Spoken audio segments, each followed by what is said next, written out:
අද අපි මේ ව්ලොග් එකෙන් ඔයාලට අරගෙන ඇවිල්ලා තියෙන්නේ ලංකාවේ තියෙන තව එක ලස්සන නගරයක් ගැන. ඉතින් සමහරුන්ට නම් මේ පාරවල් දැක්කම හිතන්න පුළුවන් කොහෙද මේ යන්නේ කියලා.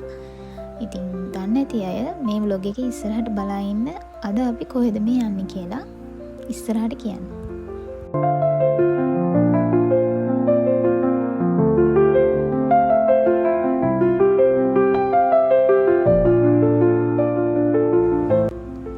මේ පාරේ යන අතරමැද මේ වගේ view points අපිට බලා ගන්න පුළුවන්. ඉතින් ඈත තියෙන කඳු, ජලාශ, ඈතින් පේන නගර ඒවා අපිට මේ වගේ තැන්වලදී බලා ගන්න පුළුවන්. ඉතින් හරිම ලස්සනයි, වටේම පේනවා. ඒ විතරක් නෙවෙයි මෙන්න මේ වගේ යාළුවොත් අපිට මේ අතරමැදදී හම්බ වෙනවා.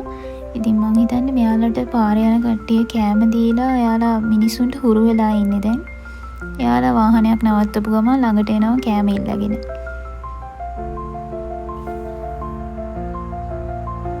මේ ඉන්නේ එහෙම ආපු එක්කෙනෙක්. ඉතින් අපිට මොකුත් ඒ වෙලාවේ තිබ්බේ නැහැ මෙයාට කන්න දෙන්න. එයා ඉතින් ඇවිල්ලා බලාගෙන හිටියා.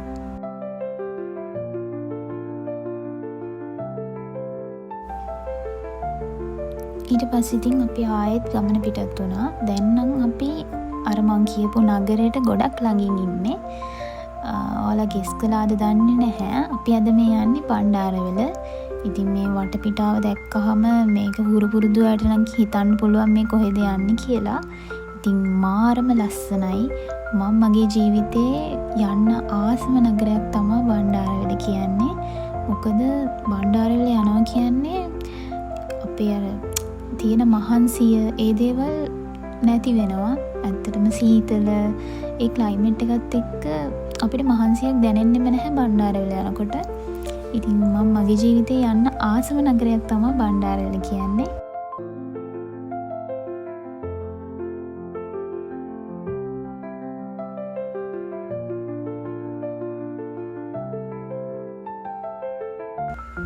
ඔන්න ඉතින් අපි බණ්ඩාරවල ටවුන් එකට ආවා.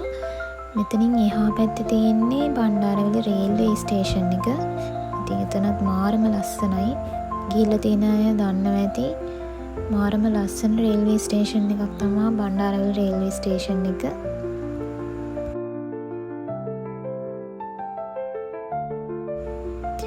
මේ ටවුන් එකේ තියෙන අනිත් විශේෂත්වය තමයි මෙහි අර කොළඹ වගේ නෙවෙයි දවල් 12ට වුණත් පොඩි සීතලක් තියෙනවා. ඉතින් මේක එන ඕනම කෙනෙක්ට වුණත් අර මහන්සියක් දැනෙන්නේ නැහැ. ඒ සීතලත් එක්ක අර දැනෙන මහන්සිය හිම්ම නැති වෙලා යනවා. මේ තමයි බණ්ඩාරවල බස් ස්ටෑන්ඩ් එක. ඉතින් පොඩි බස් ස්ටෑන්ඩ් එකක් තියෙන්නේ.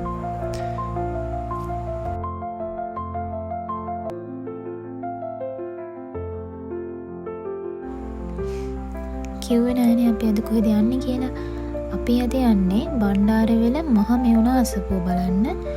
ඉතින් බණ්ඩාරවල ටවුන් එක පාස් කරලා අපිට බදුල්ල පාරේ යන්න වෙනවා මේ අසපුවට යන්න නම්. ඉතින් අද පොය දවසක් නිසා පොඩි සෙනගක් ඉන්න පුළුවන් අසපුව බලන්න එන්න. මොකද මේ අසපුව බලන්න ගොඩාක් පැතිවලින් එනවා. ගොඩාක් දුර ඉඳන් කට්ටිය එනවා. ඉතින් අපි ගිහින් බලමු කොහොමද සෙනග ඉන්නවද නැද්ද කියලා. බදුල්ල පාරෙන් හැරිලා මේ වගේ අතුරු පාරක අපිට එන්න වෙනවා අසපුවට යන්න නම්. ඉතින් මේ වගේ පොඩ්ඩක් කැඩිච්ච පාරක් තමයි එතනට යන්න අපිට තියෙන්නේ. මේ පාරේ සමහර තැන් හදලා තියෙනවා. හැබැයි සමහර තැන් නම් පාර ගොඩක් සවුත්තුයි. පොය දවසක් නිසා අනික ගොඩක් සෙනග ඉන්නවා. ඉතින් මට නම් හිතෙන විදිහට මේක මෙච්චර ප්‍රසිද්ධ තැනක් වෙලත් මිනිස්සු ගොඩක් මේක බලන්න යන නිසාම මේ පාර චුට්ටක් මීට වඩා හොඳට තිබ්බනම් මිනිස්සුන්ට මාරම ලේසි වෙයි. මොකද ඒ පාරේ අනේක ටිකක් අමාරුයි ඇත්තටම. මේ පාරේ උඩට යන්න වටේම ලස්සනට පේනවා. ඉතින් අපි උඩට ගිහින් බලමු තවත් උඩට යනකොට අපිට වටේම ලස්සනට කොහොමද පේන්නේ කියලා.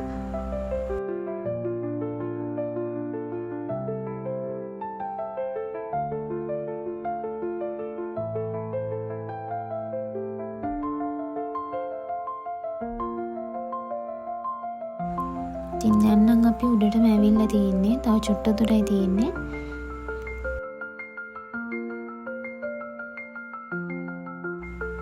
මම මං ඉස්සෙල්ල කිව්වා වගේ අද පොහොය දවසක් නිසා ගොඩක් කට්ටිය ඇවිල්ලා හිටියා. ඉතින් මං හිතන්නේ ගොඩාක් දුර පළාත් වලින් ආපු අය හිටියා මේක බලන්න.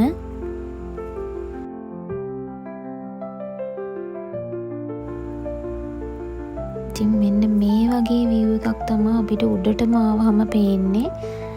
මාරම ලස්සනයි. වටේම ලස්සනට පේනවා.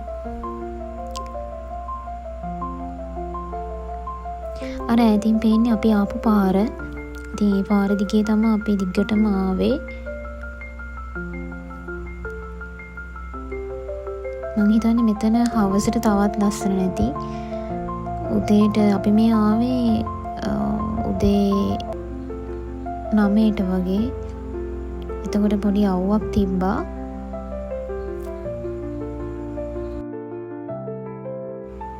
අපි වටේටම ගිහිල්ලා බලමු කොහොමද view එක පේන්නේ කියලා.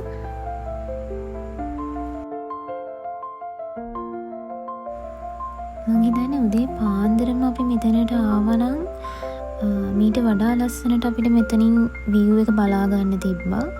එහෙම නැත්තම් හවසට එන්න ඕනි. මොකද අපිට ලස්සන සන්සෙට් එකක් බලා ගන්න තිබ්බා එහෙම වුණා නම්. ඉතින් අද මේ කට්ටිය වැඩි නිසා පොඩ්ඩක් ඉතින්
මේ පහළ තමා මේන් එන්ට්‍රන්ස් එක තියෙන්නේ. අපි මේකට ආවේ කාර් පාක් එකේ ඉඳන්. ඉතින් එතකොට මේ පහලින් එනකොට තමා ඔයාලට මේන් එන්ට්‍රන්ස් එක හම්බ වෙන්නේ. ඉතින් පහළ ඉඳන් බලනකොට මාරම ලස්සනයි.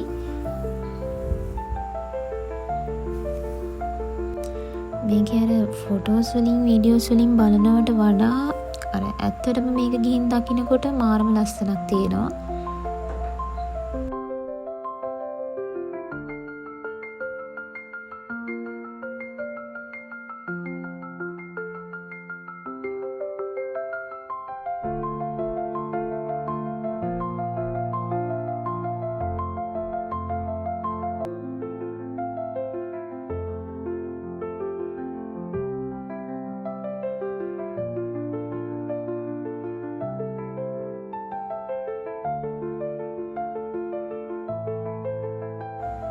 ඒ වගේම මෙතන තිබ්බා එක එක පොත් විකුණන්න. ඉතින් එක එක බණ කතා, ඒ වගේ මහාවංශය, ඒ වගේ පොත්.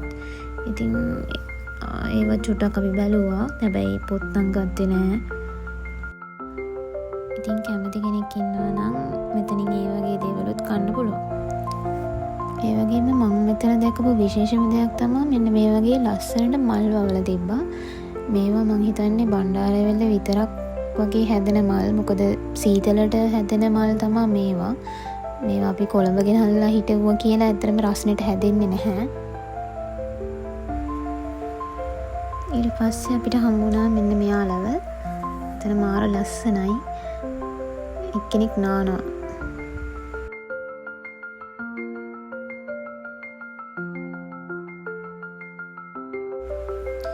ඉතින් ඊට පස්සේ ඉතින් අපි ආපහු එන්න පිටත් වුණා. ඉතින් ඔන්නෝම තමයි අපි බණ්ඩාරවැල මහමෙවුනා අසපුව බලන්න ගිය ගමන. ඉතින් මම හිතනවා මේක වෙනස්ම විදිහේ vlog එකක් වෙයි කියලා.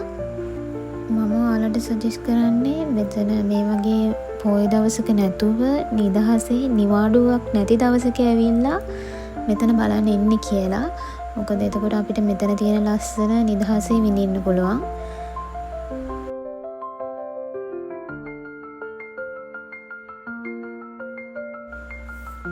ඉතින් ඊට පස්සේ අපි ආයෙත් මේ ලස්සන පාර දිගේ ගෙදර එන්න පිටත් වුණා. ආයෙත් දවසක බණ්ඩාරවැල එනකන් ඉතින් මේ මතක ටික විතරයි ඉතුරු වෙලා තියෙන්නේ. එහෙනම් ඉතින් ආයෙමත් මේ වගේ ලස්සන vlog එකකින් හම්බ වෙනකන් පරිස්සමින් ඉන්න. බයි. සිත මගේ